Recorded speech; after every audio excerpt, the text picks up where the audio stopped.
We're going to start off our NFL talk of the day, breaking down what we saw last night from the Sunday Night Football matchup between the Baltimore Ravens and the Buffalo Bills, two of the best teams in the NFL, two of the Super Bowl contenders, and really, especially in this AFC, a little bit of a positioning for one another, considering they both are going to ideally want to have home field advantage come around the playoffs, and these are two teams that could be vying for that potential, maybe not number one seed, but still at the top of the AFC, and it is the Ravens coming out and at home dominating the Buffalo Bills. So we'll start on the Ravens side here because this really was, I thought it was to some degree against Dallas last week, but this was sort of the coming out party for the Ravens in terms of the fact that this is just very clearly who they are going to be for the remainder of the year,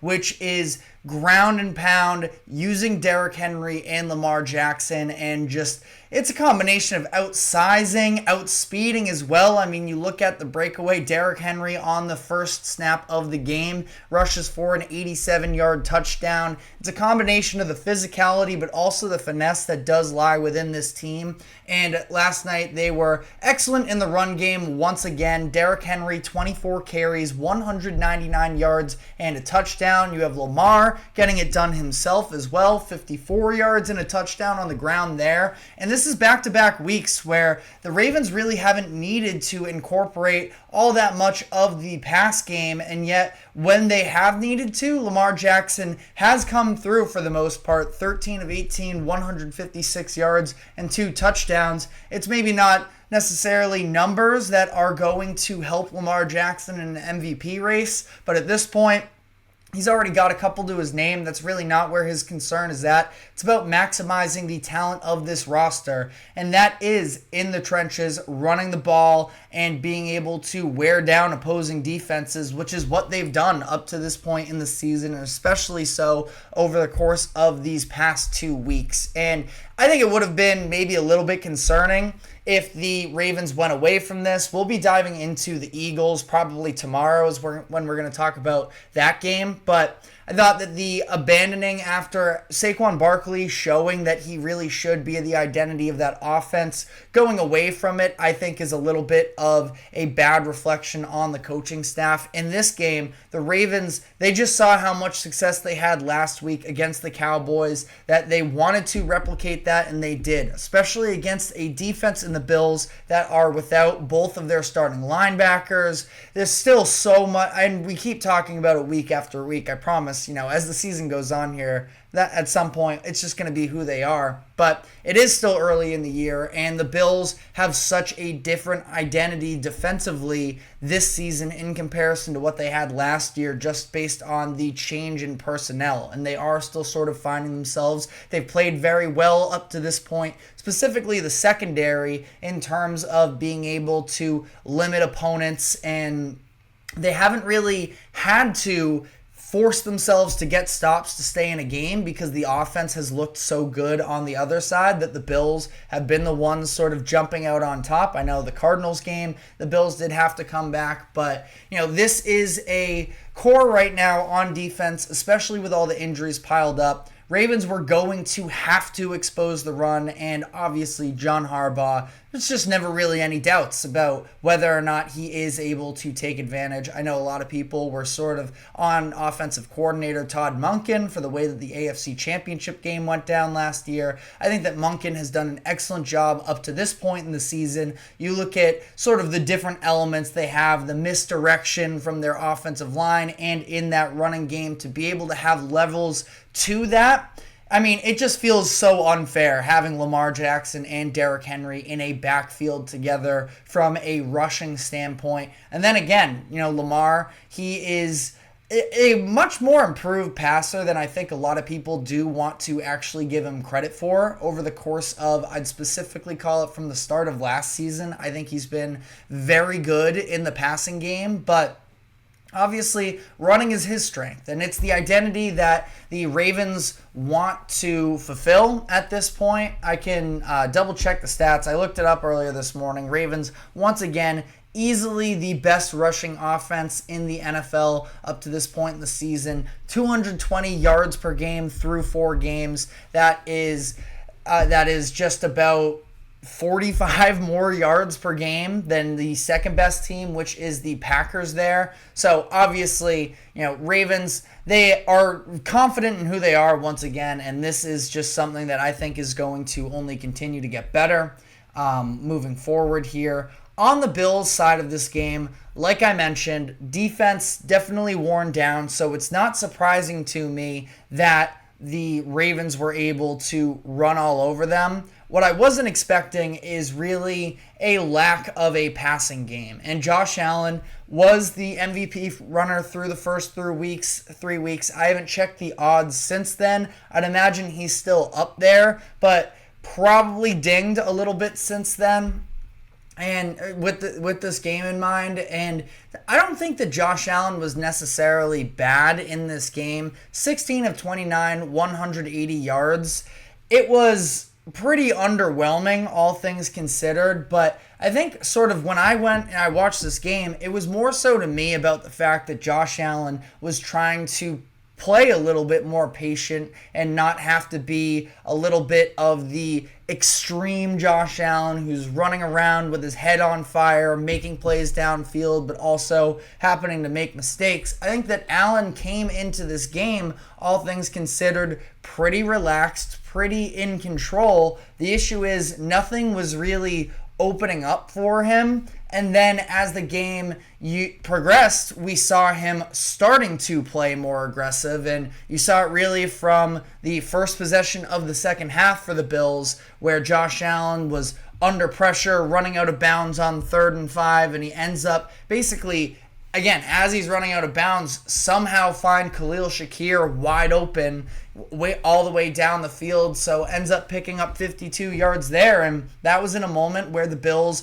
really needed him, considering a 3-and-out to start the second half might have felt detrimental. Obviously, they end up getting blown out anyways, but that was a situation where Allen, you see the upside with it. Then it was sort of shortly later where the Bills were starting to regain momentum. And this is maybe a little bit on Josh Allen, but also on the play calling there. Joe Brady, if I'm not mistaken, is the offensive play caller for the Bills at this point. Yeah, he is. So a terrible play call in my opinion, where it did seem like the Bills were starting to, make up some of that momentum, and then all of a sudden they do this ridiculous play where they split out Josh Allen to the left, they have him reverse around, and it ends up resulting in Josh Allen fumbling and getting leveled along the way there. And that was sort of when the game was lost, in my opinion, in that third quarter. I really don't know what the panic button there was, why the reasoning for that call was. Obviously felt like they needed some sort of a spark. I thought that the game was sort of shifting back in their direction.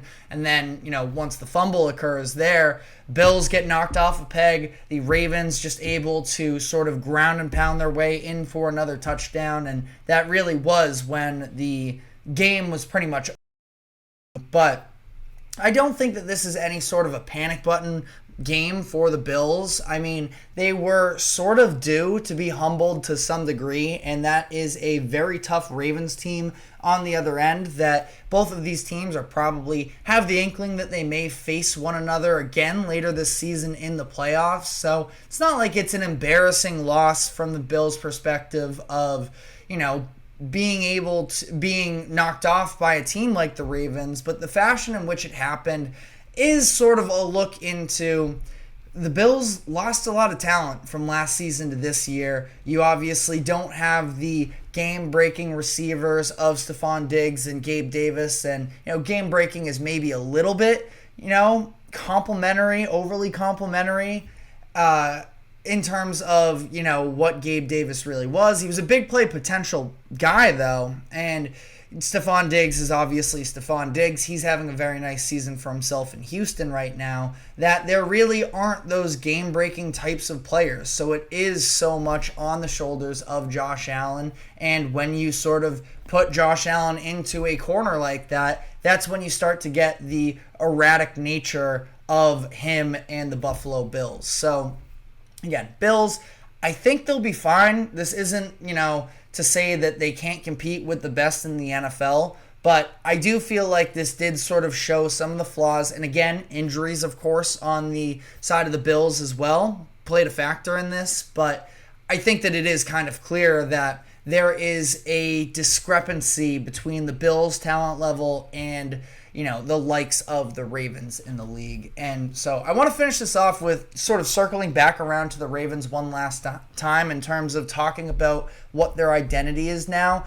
In the first couple weeks, especially during that Chiefs game, I think is when it was most prevalent, but it was a situation for the Ravens where I really didn't like the balance that we were seeing between Derrick Henry. Just didn't feel all that involved in the offense, where anytime it was an obvious passing situation or even a semi-obvious passing situation, Derrick Henry wasn't on the field, which is obviously because he is not the receiving threat that is Justice Hill. But we're starting to at least see Henry be able to hold his own in certain passing situations. He had something like a 23-yard gain on a screenplay last week, and this week he ends up being a little bit more involved. He catches a touchdown, his first receiving touchdown since 2019. So again, just the fact that he's not a total liability there, that the Ravens aren't so one-dimensional. Just in some of those 50-50 situations, Henry just being present in the backfield can be a difference maker for the Ravens because it sort of forces opposing defenses to step up more. So that's something that I really liked seeing, a little bit of the development there.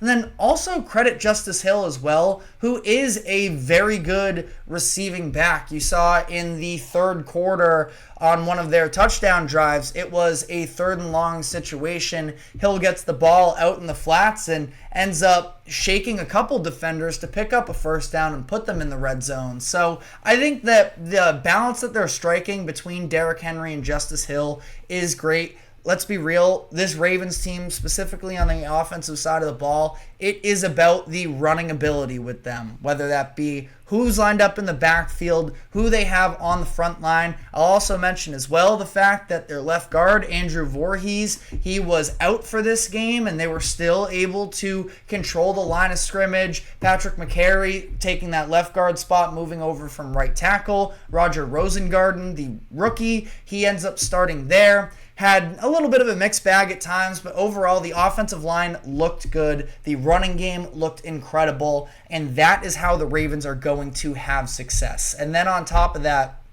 you mentioned defensively, they were able to sort of lock up Josh Allen in the passing game. The secondary was maybe a little bit of a question, and they responded very well in this game. So I am more than anything just impressed with the Ravens. The Bills maybe a little bit more who we thought they were coming into the season, but still also a very good team. But let me know what your takeaways were from that game, as I want to sort of switch gears to the other top team in the AFC, obviously the team that both the Bills and the Ravens are hoping to, really have themselves compared to, and that is the Kansas City Chiefs, who, listen, you can argue none of the wins have been all that convincing just yet, but the Chiefs are 4-0, pull out another game where they had to overcome some obstacles. So I want to dive into this game in particular, talk about the Rashee Rice injury as well. So a bunch to touch on there, but before we do so, we do have to take a quick break. Do not go anywhere. We will be right back.